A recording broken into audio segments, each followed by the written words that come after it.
On s'est régalé, on vous rappelle que le PSG a battu Toulouse sur le score de 6-3. Il y a plein de choses à dire sur ce match complètement fou. On reviendra également sur ce qui s'est passé dans l'après-midi parce que ça a scoré aussi à Lorient. Lille a battu les Merlus 7-1 et enfin premier succès de Nantes en Ligue 1 cette saison grâce à Mostafa Mohamed face à Auxerre 1-0.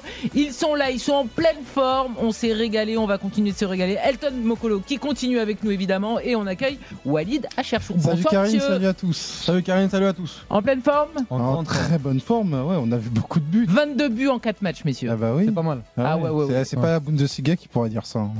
Franchement, moi je pars sur un record. Il y aura évidemment tous les matchs de demain, donc on espère qu'on va se régaler. Vous le savez, on vous attend au 32-16 supporters, que ça soit toulousains ou parisiens, mais aussi lyonnais ou marseillais, parce qu'on parlera de l'Olympique, on est à J-1. Et puis on a des tonnes de messages sur le WhatsApp d'RMC. On vous redonne le numéro 06 12 424 424. Il y a Cédric qui nous dit, on va en parler, peut-être Désiré Doué complètement à la ramasse, incompréhensible qu'il ne soit pas sorti à la mi-temps, il mérite 1 sur 10 au mieux. Cédric, calme-toi, effectivement il a pas fait un bon match. C'est vrai que t'es un peu trop dans l'engouement. Voilà, là. 1 sur 10 c'était un peu dur. Vali qui nous dit, Montréal vous salue, vous êtes formidable. On a également un supporter de Salt Lake City, en fait le monde entier nous écoute, j'ai l'impression, beau, les garçons. L'After C'est une est émission mondiale. Exactement. Là donc on est aux États-Unis avec ce supporter qui habite à Salt Lake City. On a également Pat qui nous dit, ça fait désordre ces 3 buts encaissés. Sur les prochains matchs, on attend de voir ce que vos chevaliers sur sa ligne hors penalty, mais quand même bravo Paris. Et Nicolas qui nous dit, il n'y a pas eu un scénario à la OM Montpellier effectivement, mais il y a eu quand même 9 buts. On vous attend évidemment avec tous vos messages et on va se régaler. Messieurs, on va commencer avec vos 3 points. Je commence par Walid qui vient de nous rejoindre. Walid, tes 3 points. Mon premier point, c'est le Paris Saint-Germain qui, bien aidé par une première demi-heure exceptionnelle, a réussi à gagner ce match tranquillement, même si sur la fin de match, ça a été un peu plus compliqué. Mon deuxième point, bien évidemment, c'est Joyeux Neves. Joyeux Neves, appelez-le comme vous voulez, mais triplé historique qui rentre dans l'histoire de la Ligue 1, triplé magnifique, extraordinaire. Et j'aimerais bien parler de sa prestation. Et mon troisième point, c'est Lille. Avec cette mi-temps à 7 buts, cette deuxième mi-temps à 7 buts, où on se disait match bourbier pour eux au moustoir, que nenni, et puis avec la sensation Igaman et sa rentrée, la rentrée du neuf marocain qui a fait oublier Olivier Giroud et qui va sûrement faire beaucoup de bien à Lille cette saison. Giroud qui était blessé et Walid qui nous a placé un que nenni, et ça franchement il fallait le faire à 23h11, mesdames et messieurs. Petite fulgurance. Magnifique. Elton, tes 3 points. Alors, pour commencer, je vais parler du festival de buts. C'est quand même 18 buts en 3 matchs sur ce samedi, donc c'est un total qui est extraordinaire. On a quand même eu des matchs débridés, notamment celui de 17h et donc celui de 21h. Mon deuxième point, c'est le PSG à 2 visages, c'est-à-dire un PSG qui est capable de mettre 6 buts, mais en même temps, donc ces 3 buts, il y aura même pu avoir un autre but avec le pénalty repoussé par Lucas Chevalier. Et mon troisième point, c'est la blessure d'Ousmane Dembélé, qui réouvre le débat sur la planification sportive du PSG, une saison qui va être très compliquée. Et là, le fait d'avoir Ousmane Dembélé blessé, est-ce que le PSG va agir sur le mercato? Telle est la question. J'ai une petite théorie moi sur la blessure de Dembélé. Ah bah tu vas nous en parler, mais on le rappelle parce que c'est évidemment très important. Dembélé est sorti sur blessure à la 70e minute. Il se touchait l'arrière de la cuisse gauche. On rappelle qu'il y a le rassemblement des Bleus qui commence lundi, donc il pourrait être forfait. On va suivre ça. Et je vous le disais tout à l'heure, mais je vous le répète, il y a Ryan Cherki qui est forfait demain pour le match contre Brighton avec Manchester City et donc qui pourrait être également forfait avec les Bleus. Le scénario de cette rencontre complètement folle. 6-3 donc, succès du PSG sur la pelouse du TFC. Neves, Joao Neves, comme nous dit Walid, on va en parler, auteur d'un triplé magnifique, 2 retournés et une frappe sublime à la 78e minute. Il y a également Barcola qui a inscrit un but et donc Dembélé par 2 fois sur penalty. Et du côté de Toulouse, Cresswell, Beau et Yossa qui ont inscrit ces buts. Messieurs, on va parler du PSG. Est-ce que tu veux commencer d'abord sur l'histoire de Dembélé, parce que c'est très important évidemment. Ça a une incidence sur le PSG, mais aussi sur l'équipe de France. Ouais, moi la petite théorie, bon, c'est un petit clin d'œil, hein, c'est bien évidemment pas une information, mais quand j'ai vu la blessure de Dembélé, je me suis dit le petit changement pour éviter le rassemblement de l'équipe de France. Non, mais toi t'es non. Alors là, sinon je lui donne un Oscar. Il est très bon comédien. Non, en tout cas, j'y ai pensé. Non, j'y crois pas. J'y ai pensé devant mon écran de télé et je me suis dit. Et si c'est pas le cas, c'est une petite blessure, enfin j'espère pas si grave, hein, mais qui peut lui permettre de se reposer pendant 10 jours avec tout ce qu'il a connu l'année dernière et surtout sur la fin de saison avec la Coupe du Monde des clubs et la Ligue des Champions. Voilà, c'était une petite pensée devant mon écran de télé en disant est-ce que c'est 2 matchs contre le Luxembourg et contre eux Non, l'Ukraine. Le contre l'Ukraine, pardon, et contre je sais plus qui, donc personne ne s'en souvient, personne ne le sait. Le premier, c'est contre l'Ukraine et ça se joue en Pologne. Et le deuxième, c'est au Stade de France face à... On va chercher. Oui, bon, c'est pas très grave, mais je me suis dit contre l'Islande. Contre l'Islande. Est-ce que un Ousmane Dembélé que j'ai senti très fatigué encore ce soir et qui a pas fait un énorme match malgré ses 2 buts, je me suis dit est-ce que ça n'arrive pas au meilleur des moments. J'y crois pas ta théorie. Ouais, non, mais c'est une théorie. Franchement, il le jouerait très bien. Non, mais parce qu'à ce moment-là, il sera à la pause si tu vas par là. Oui, mais je te dis pas je te dis pas qu'il y a pas blessure et qu'il y a pas pointe. Je te dis que cette pointe là, finalement, si elle est pas si grave, elle lui permettra de se reposer, parce que sincèrement moi le Dembélé depuis sa reprise, parce que le match qu'il fait contre Tottenham est très très bon, mais post-Tottenham je trouve très emprunté. À chaque fois qu'il a le ballon pour faire les différences, il a beaucoup de mal, il y a beaucoup de mauvais choix, même techniquement je l'ai pas trouvé incroyable. Ce soir ça va, ça rehausse. Ouais, mais enfin je trouve que moi dans ce qu'il peut faire avec le ballon, sur les conduites de balle, sur les percussions, c'est pas le vrai Dembélé qu'on est en train de voir. Après, le vrai Dembélé, t'inquiète, tu l'auras pas tout de suite. Oui, bien sûr. Mais moi, j'ai vraiment le sentiment. Quel est le vrai Dembélé d'ailleurs? J'ai vraiment le sentiment que par la passe, il est encore capable de, bien évidemment, délivrer, mais que quand il veut accélérer avec le ballon sur ce match-là, j'ai pas tout aimé, j'ai pas aimé ses choix. Donc j'y ai pensé. Après, bien évidemment, je suis pas en train de dire que c'est le cas, mais un Dembélé qui peut se reposer, c'est pas non plus une si mauvaise nouvelle pour le Paris Saint-Germain en tout cas. Messieurs, on rappelle donc le PSG qui fait un 3/3, 3 matchs, 3 victoires en Ligue 1. C'est la première fois par contre qu'il y a un festival offensif, parce que c'était des succès étriqués 1-0. Elton, tu as envie de t'arrêter plus sur le côté offensif, le jeu déployé par le PSG et notamment Neves, ou le fait aussi quand même que les Parisiens se sont fait peur, ils ont encaissé des buts. On a vu la défense qui était parfois vraiment mise en difficulté face à Toulouse. Toulouse, c'est pas la meilleure équipe de Ligue 1. Attention, vous avez gagné leurs 2 premiers matchs. Oui, bien sûr, mais je suis pas sûr que tu les mettes sur le podium à la fin de la saison. Je vais quand même mettre en avant le secteur offensif, parce que les 2 premiers matchs, ça avait été plutôt timide.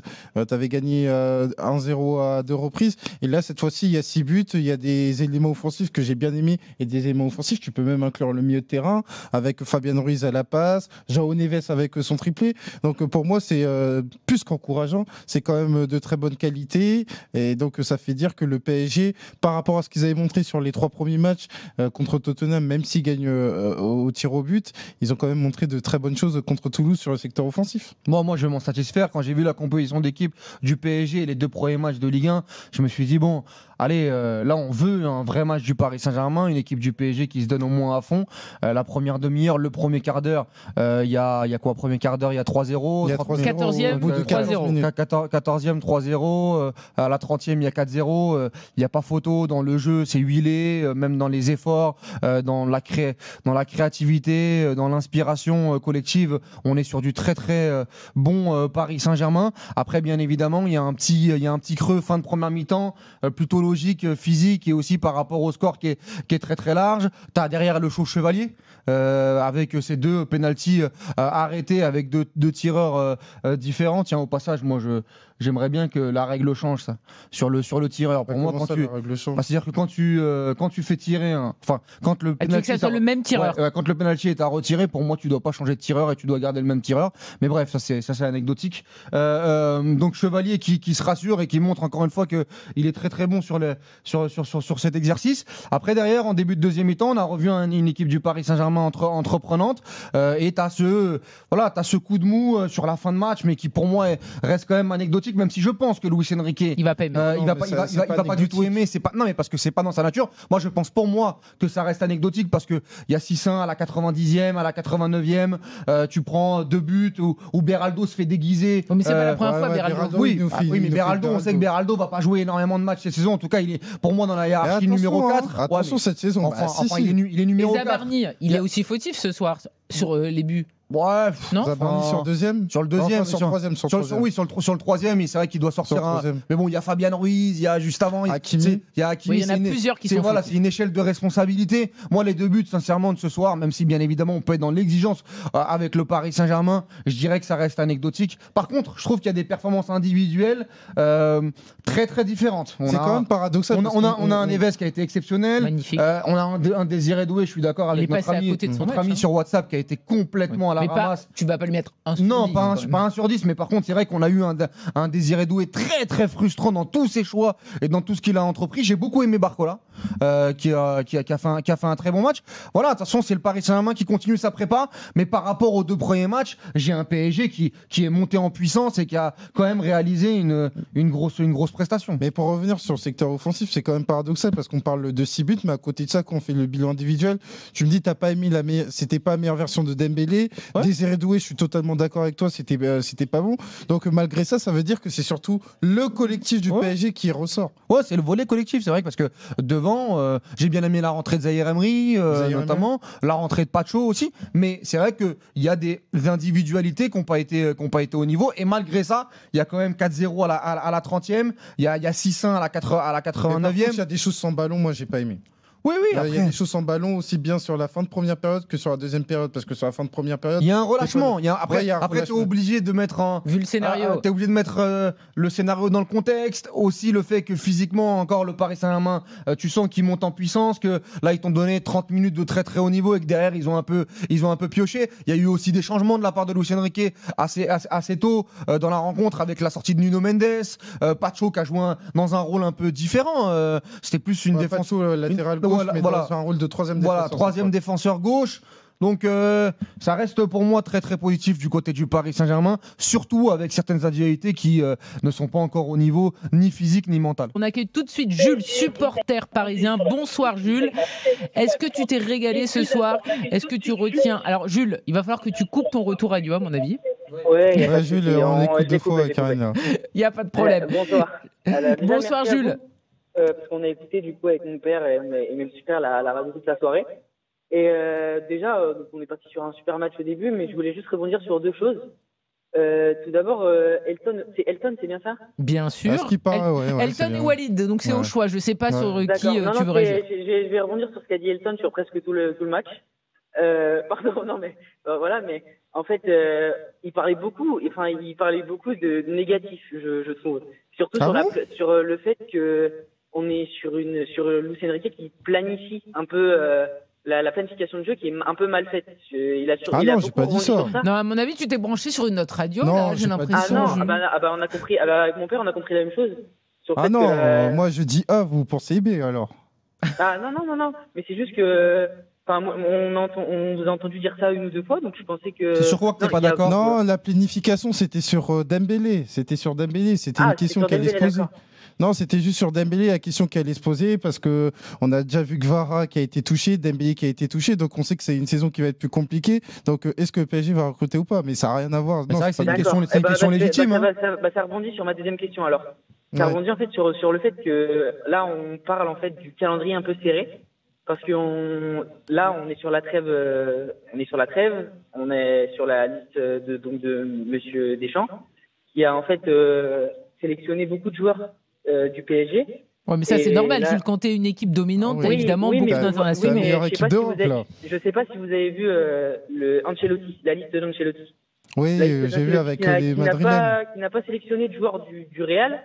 Alors, je ne sais pas si c'est question ou quoi de repos, mais là, on parle quand même du PSG qui a un calendrier serré, qui, quand même, a fini sa saison mi-août. Il n'a eu qu'une semaine pour se préparer. On l'a vu avec le match de Tottenham. Mais là, en fait, la question, c'est surtout le calendrier qui est vraiment beaucoup serré pour le joueur du PSG. Et Jules, après, vous savez très bien que Didier Deschamps, lui, il pense à sa sélection et il prend les joueurs s'ils sont aptes à jouer. Il y avait eu l'imbroglio Mbappé, on ne va pas rappeler ce qui s'est passé l'an dernier, mais à partir du moment où les joueurs du PSG sont français et sont pas blessés, il les prend. Toi, tu voulais quoi? Que tous les joueurs du PSG soient exempts d'équipe de France? Attention, Jules, c'est pas ça que je dis, pas le fait que ça soit exempté, mais le fait que, en fait, on regarde toute la saison du PSG et qu'on essaie quand même de ménager certains joueurs. Mais à ce moment-là, comment on fait avec les Portugais? Comment on fait avec Pacho? Et puis avec surtout, les Sud-Américains? c'est 2 problématiques différentes parce que le Brésil s'est qualifié officiellement pour la Coupe du Monde. Donc si tu peux te permettre, entre guillemets, de reposer Madrienne, l'équipe de France lance sa campagne. Ce n'est pas la même chose. En tout cas, par rapport à la question 1, Jules, je trouve ça intéressant le point que soulève Elton, c'est que là il reste 3-4 jours de mercato et on a bien compris que le PSG n'allait pas recruter offensivement. Ça va être les jeunes, visiblement. Ouais, voilà, c'est les jeunes qui vont essayer de challenger le quatuor offensif. Mais quand on voit aujourd'hui ce qui va attendre le Paris Saint-Germain, notamment en Ligue des Champions, on a parlé des sélections nationales et en Ligue 1. Si tu perds un ou deux éléments très très importants, ça risque d'être compliqué. Une équipe du PSG sans Dembélé ou sans un Gvara, tous les 3 jours, c'est vrai que c'est une question qui peut se poser. Et on rappelle que Gvara revenait également de blessure. Merci beaucoup Jules d'avoir été avec nous. Beaucoup de monde au 32-16. Salut, on a Jules, Florian, supporter du TFC. Florian, tu étais au stadium ce soir. Franchement, t'as vu des belles choses, t'as vu du spectacle, t'as vu 9 buts, ça arrive pas souvent. Et en plus, au TFC, ça arrive pas tous les week-ends quand même. Oui, pas dans le bon sens, mais on les a vus. Ouais. Est-ce que tu as pris du plaisir quand même? Ouais, sur l'engagement du lancer de match. L'engagement était sympa. Après, à la 15e, le match était fini. Donc... Parce qu'il en a pris 6. Oui, mais pourtant, on a quand même vu que les supporters du TFC à la télé, ils continuaient d'encourager. L'ambiance avait l'air quand même d'être belle. Et que... C'est vrai. C'est vrai, non, c'est vrai que les supporters n'ont pas lâché, mais bon, après, c'est catastrophique. Le match, Les deux pénaltys avant la mi-temps te font très mal. Ouais, parce pour que moi, c'est le moment. c'est le coup de massue. À ce moment-là, à 4-2, tu peux pas rater 2 pénaltys avec 2 joueurs différents, Franck Magri et Caceres. En plus, je trouve que les deux sont très très mal tirés. Oui, il y en a un, il n'est pas du tout anglais, et l'autre, il est au milieu comme ça, au milieu. Même si attention, Chevalier. Dans un premier temps, il ferme son pied et Caceres il bourrine. Ouais, même si Chevalier fait de très gros arrêts, il y a pas de souci. Mais à ce moment-là, à 4-2, tu peux te dire que bon, sur un malentendu, sur la deuxième mi-temps, t'es encore dans le coup. Mais le gros problème de Toulouse, c'est que t'es rattrapé bien évidemment par tes limites, et quand le PSG décide de jouer à ce niveau-là, c'est très très compliqué, mais que surtout tu marques à 4-0 et à 6-1. Mais sur la deuxième mi-temps, tu fais 2-2, les gars. Oui, mais après, je déteste non, ça, Karim. Non, mais après, Walid, c'est obligé de parler du plan initial. Le plan, il est défaillant, parce qu'on en parlait avec... Sidibé avait dit qu'il voulait aller les chercher. Ouais, mais justement, mais tu crois qu'il y a eu un plan? Au final, j'ai l'impression qu'ils n'ont même pas eu le temps d'avoir un plan, moi. Non, mais justement, pour moi, c'est fondamental. Ils ont eu la volonté d'aller chercher le PSG, et on a vu dès la première ligne de pressing, ça a été défaillant. C'est-à-dire qu'il y avait une supériorité numérique du PSG au milieu, avec soit Achraf Hakimi, soit Ousmane Dembélé qui pouvait redescendre, Fabien Ruiz qui venant dans un rôle de 3e défenseur central, et Toulouse n'a jamais pu répondre à cette problématique. Donc en voulant chercher, ils ont laissé des espaces. Et pour moi, le symbole de tout ça, c'est le deuxième but de Barcola. Donc le plan A, il a été défaillant. En fait, t'as sur passé la toute passe la de soirée. Fabien Ruiz pour Barcola, c'est vrai que tu peux pas prendre un but comme ça.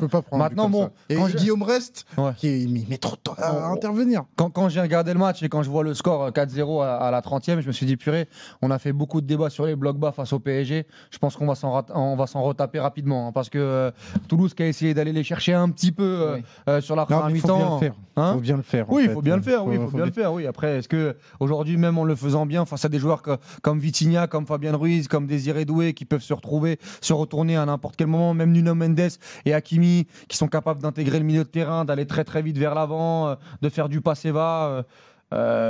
C'est quand même très très compliqué. Mais après, tout n'est pas à jeter pour Toulouse. Moi, il y a un joueur que j'aime beaucoup sur le début de saison, c'est le petit jeune là, le Métali. Métali, pour moi, c'est l'un de mes chouchous qui a tenu un peu Hakimi et Dembélé sur la première mi-temps, et que j'ai trouvé très très bon. Déjà, contre Brest, il avait été à son avantage. Toulouse et Nice aussi. Ouais, contre Nice.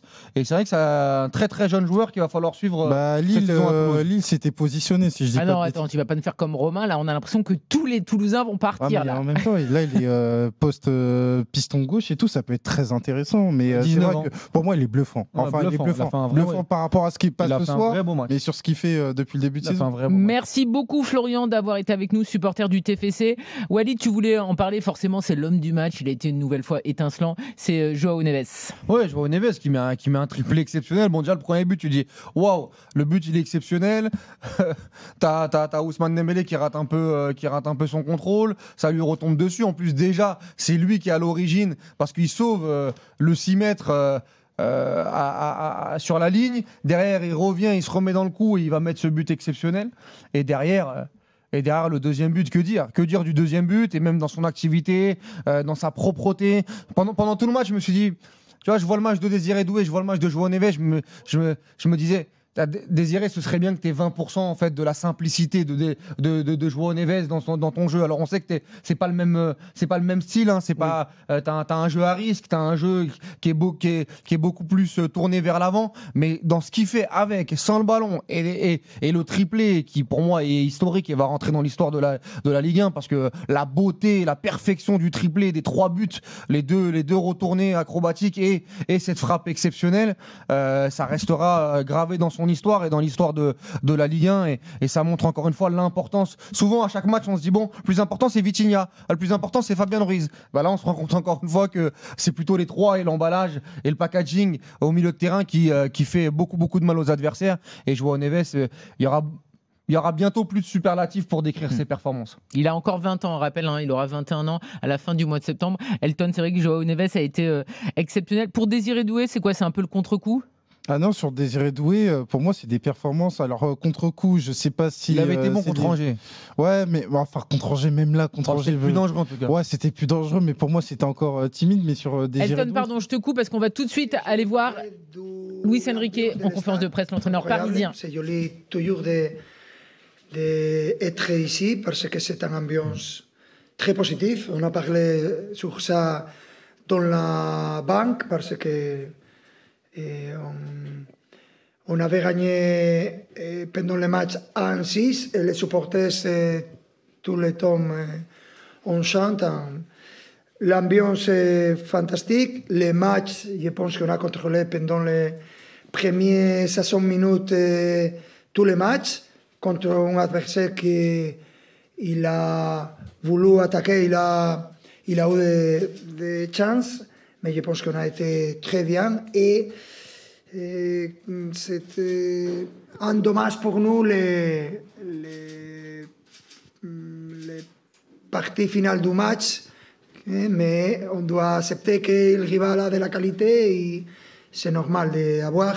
C'est plus ou moins plus un résultat de pré-saison que un match normal. Mais on est content, on a bien fait le boulot et il doit se reposer en ce moment. Bonsoir Luis, Emery du journal L'Équipe. Qu'est-ce que vous pouvez nous dire sur João Neves, les 3 buts merveilleux qu'il marque ce soir? C'est la première fois qu'il marque 3 buts à Paris Saint-Germain. Je ne sais pas Benfica s'il l'avait fait, je pense que non. C'est le premier hat-trick, mais ce n'est pas seulement marquer 3 buts, sinon de la manière qu'il a marqué les trois buts. Et j'espère que ce sera une chose de confiance pour lui. Et il peut marquer, il a la qualité pour marquer plus de buts. Et je pense qu'il est un joueur très jeune, mais avec beaucoup de qualité. Et nous avons beaucoup d'espoir sur de lui. Luis Enrique qui encense évidemment son portugais João Neves, auteur d'un triplé absolument magnifique. Comme disait Walid, effectivement il a marqué un triplé, mais c'est surtout un triplé en plus absolument sublime.